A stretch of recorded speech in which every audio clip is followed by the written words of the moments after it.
Right. That's whose culture you taking. Every blunt you smoke. That's right. Every two-strand twist that you get your dreads redone, all of those lots, that's the East Indians' culture. You know what else is a part of that culture? Molesting children, raping little boys and girls, being a homosexual, being a drug dealer, being a murderer. That's the culture we've been tricked into accepting. Because just like the brother said, we don't know our identity. We don't know who we're supposed to be. So when our oppressor says you a man, you should put on a lipstick and a dress. Tyler Perry wears a lipstick and a dress. You know why? Because the Christian church taught him to worship the white man. Right.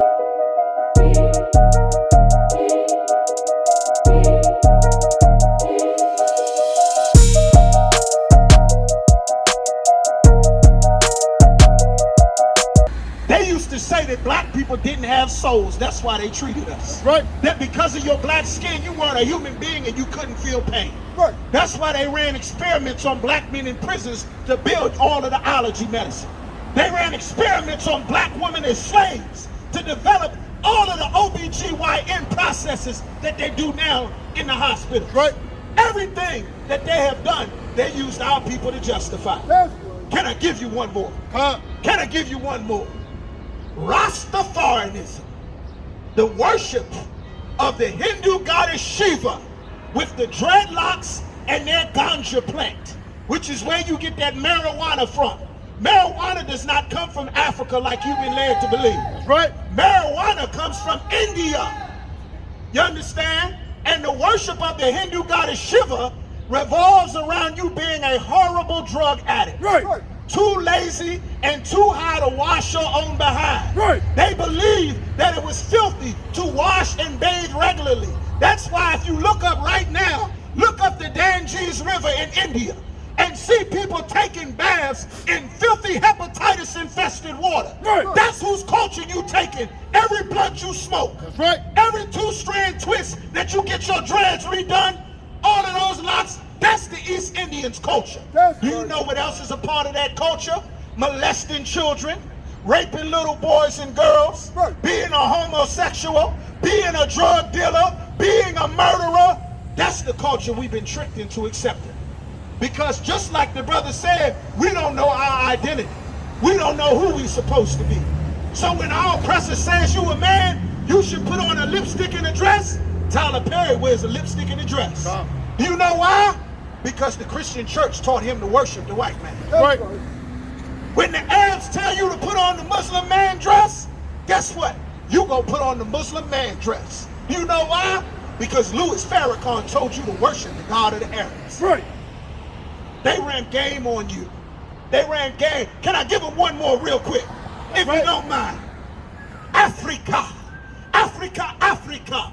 Every Negro in the world think that they come from Africa. Don't you know the Africans despised you, black man? That's right. We fought wars against the Africans since the days of Moses. We've been fighting against the Africans. Right. The South Africans, the East Africans, the West Africans, the Central Africans. The whole Old Testament is nothing but civil wars and race wars. The only reason you don't know you're in the middle of a war now is because everybody already conquered you and your people. That's right. You wearing their culture. That's why you got dreadlocks in your head. That's why you got weed in your mouth. That's why we got their opioids in our veins. That's their culture. That heroin and those opioids, that's East Indian culture. India, Pakistan, Afghanistan, that's where it comes from. You don't know whose God you worshiping. Right. We don't even know who the hell we are as a people. That's why we out here to teach our people who God said we are. That's right. God gave us an identity. God gave us a name. The Africans were not in slavery.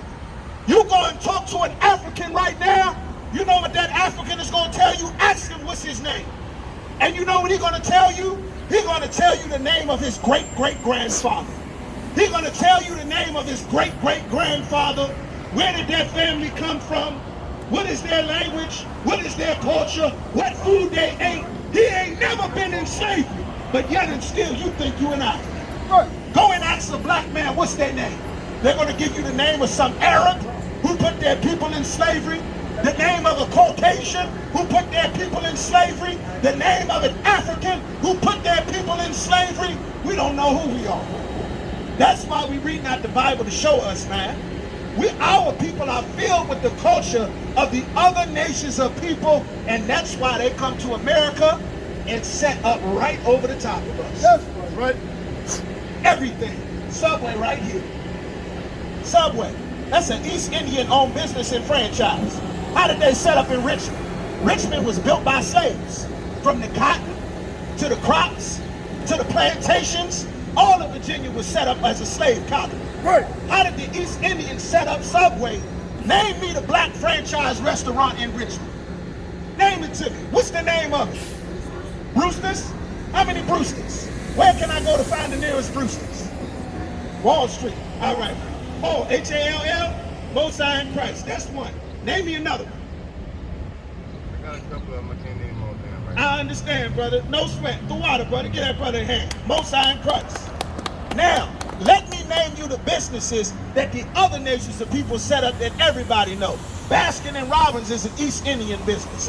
Subway is an East Indian business. The gas stations and 7-Elevens, those are East Indian businesses. Why do their businesses flood our communities and we got to look for a black business in our own communities? Right. You know why? Because our leaders never told us that God made us above all the other people.